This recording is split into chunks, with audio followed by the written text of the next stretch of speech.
Rabindranath Tagore, biography. Rabindranath Tagore was one of the most famous wordsmiths of India.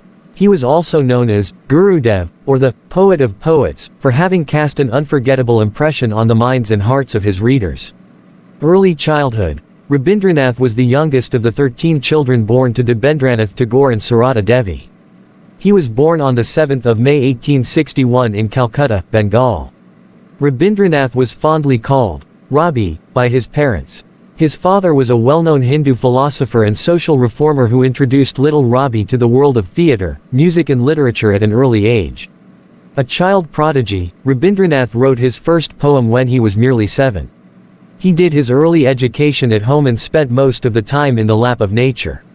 Education and work. In 1878, he was sent to Brighton, England, to study law, but he failed to complete his studies and returned to Bengal in 1880.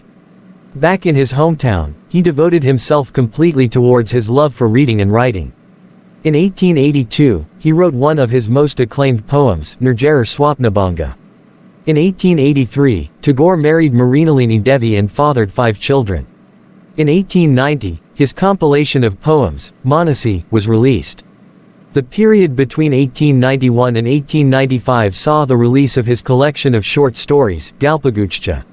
Santiniketan. In 1901, Rabindranath founded Santiniketan, meaning, abode of peace, an international university with an extensive and flexible curriculum suitable for students with different aptitudes and needs. This was perhaps the most glorious and happy period in Rabindranath's life, but things were about to change. Sadly, between 1902 and 1907, Tagore lost his wife, son and daughter. Out of his anguish, emerged some of his most sensitive and critically acclaimed work, Gitanjali, that was published in 1910. It was authored in traditional Bengali dialect and comprised of 157 poems based on nature, spirituality and complex human emotions.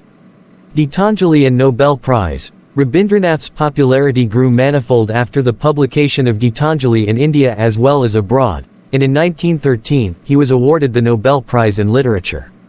He was the first non-European to win a Nobel Prize in Literature. In 1915, he was granted knighthood by the British, which he relinquished as a symbol of protest against the 1919 Jallianwala Bagh massacre. During the 1920s and 1930s, he traveled extensively around the world, earning a huge fan following. Quote, "Let us not pray to be sheltered from dangers but to be fearless when facing them." These inspirational words of Rabindranath Tagore infused new life into the young Indian freedom fighters. He used to deeply admire Mohandas Karamchand Gandhi, and it was he who gave him the title, Mahatma. Jana Gana Mana, Indian national anthemist of Rabindranath's poems, stories, songs and novels talked about the social evils prevalent during those times such as child marriage and dowry. Tagore had composed about 2,230 songs, which are often referred to as Rabindra Sangeet. We are sure that all of you know that it was Rabindranath Tagore who penned the national anthem for India, Jana Gana Mana, but do you know that he also wrote the Bangladeshi national song, Amar Sonar Bangla? Well, it is believed that even the national anthem of Sri Lanka is based on a Bengali song written by this famous historical figure. Indian culture and literature. Rabindranath Tagore loved to travel. During his lifetime, he visited more than 30 countries on 5 continents and spread the essence of Indian culture and literature. His works have been translated into many foreign languages also, including English, Spanish, German, Dutch, etc.